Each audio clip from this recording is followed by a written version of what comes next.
लोग हैं वो जो ओबीसी को एनएफएस घोषित करते हैं? क्यों खाली हैं? आप जवाब दीजिए इस बात का। कौन बेईमान है जो ओबीसी को उनके हक और उनको अधिकार से वंचित कर रहा है? इन्होंने एक नया फिल्टर लगा दिया है, एनएफएस, नॉट फाउंड सुटेबल। देश के हर दूसरा आदमी ओबीसी है और इन लोगों को एक काबिल ओबीसी नहीं मिलता, सुटेबल नहीं मिलता, इनको कोई उपयुक्त नहीं लगता। कौन लोग हैं वो जो ओबीसी को एनएफएस घोषित करते हैं? अरे 10 साल पहले नहीं थे तो क्या आप भी वही आना चाहते हैं जहां 10 साल पहले थे? संजय जी, आप 10 साल पहले यहाँ आए हैं।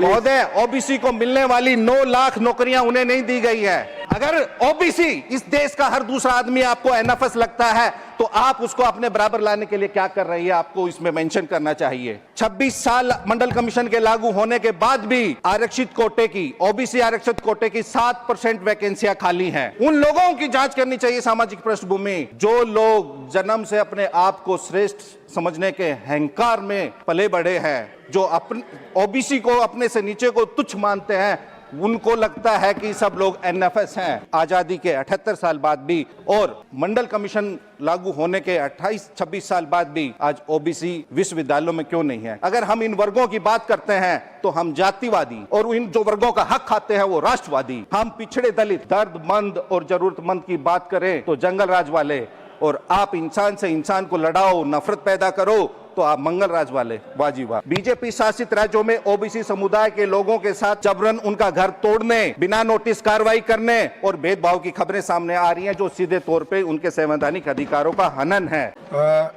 श्रीमान संजय यादव जी, 6 मिनट। धन्यवाद उपसभापति महोदय। महामहिम राष्ट्रपति के धन्यवाद प्रस्ताव के विरोध में बोलने के लिए मैं खड़ा हुआ हूं। उपसभापति महोदय, महामहिम राष्ट्रपति ने अपने अभिभाषण में सामाजिक न्याय का जिक्र किया। हम सब जानते हैं कि भारत का संविधान हमें समानता की गारंटी देता है। फिर भी ये दुर्भाग्य है कि आज देश का एससी, एसटी और ओबीसी और इन वर्गों के लाखों लोग आज भी व्यवस्थागत रूप से अवसरों से वंचित हैं। उपसभापति महोदय, हम कबीर साहब के अमर देशवा और संत रविदास के बेगमपुरा की परिकल्पना तथा धन्ना भक्त, नामदेव छिपा, सेन भक्त, संत दादू पलटू, संत शिवदयाल शालिग्राम के सौहार्द, न्याय, समता के दर्शन और वैचारिकी को मानने वाले लोग हैं। अफसोस है कि आज देश के करोड़ों वंचित, उपेक्षित, उपहासित, उत्पीड़ित, वांछित, लांछित लोग और इन लोगों के लिए सामाजिक न्याय एक सपना बन के रह गया है। आज शोषक और शासक दोनों ही सामाजिक न्याय की बातें कर रहे हैं, सामाजिक न्याय की भाषा का प्रयोग कर रहे हैं।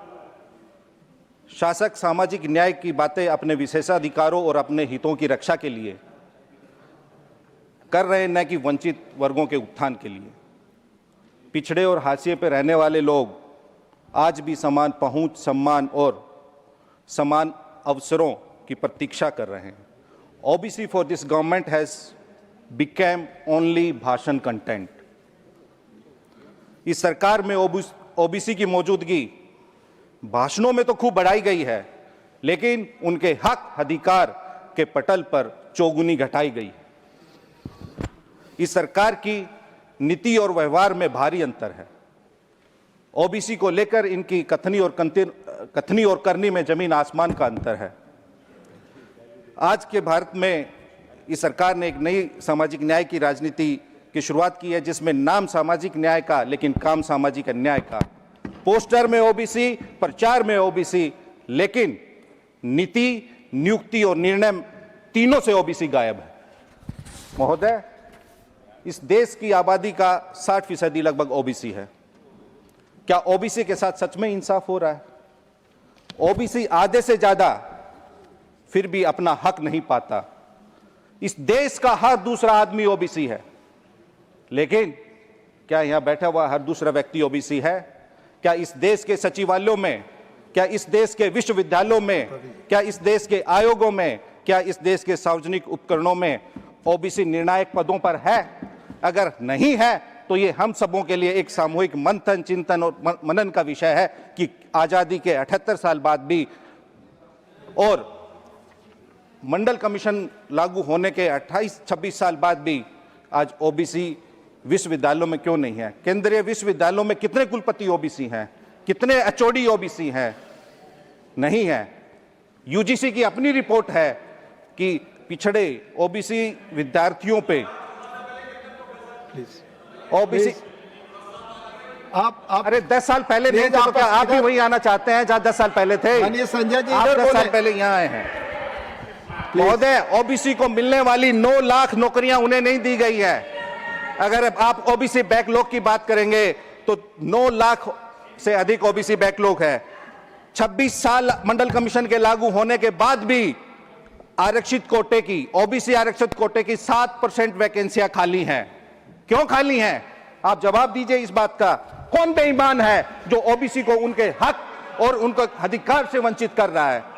इन्होंने एक नया फिल्टर लगा दिया है, एनएफएस, नॉट फाउंड सुटेबल। देश के हर दूसरा आदमी ओबीसी है और इन लोगों को एक काबिल ओबीसी नहीं मिलता, सुटेबल नहीं मिलता, इनको कोई उपयुक्त नहीं लगता। कौन लोग हैं वो जो ओबीसी को एनएफएस घोषित करते हैं? महोदय, उन लोगों की सामाजिक पृष्ठभूमि देखनी चाहिए, उन लोगों की जांच करनी चाहिए सामाजिक पृष्ठभूमि जो लोग जन्म से अपने आप को श्रेष्ठ समझने के अहंकार में पले बढ़े हैं, जो अपने ओबीसी को अपने से नीचे को तुच्छ मानते हैं, उनको लगता है कि सब लोग एनएफएस हैं। अगर ओबीसी, इस देश का हर दूसरा आदमी आपको एनएफएस लगता है तो आप उसको अपने बराबर लाने के लिए क्या कर रही है, आपको इसमें मेंशन करना चाहिए। 9 लाख उनके पद रिक्त क्यों हैं, इसका आपको, ओबीसी का जब बात आती है इतना न्यायिक हस्तक्षेप बढ़ जाता है। ओबीसी के मसले वर्षों वर्षों से कोर्ट में पड़े हैं, सारी रिपोर्ट्स देते हैं।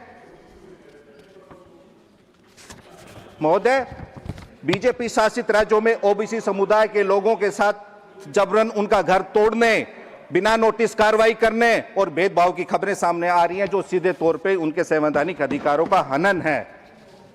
शासित वर्ग, विशेष रूप से पिछड़े, दलित और वंचित अभी भी न्याय की प्रतीक्षा कर रहे हैं।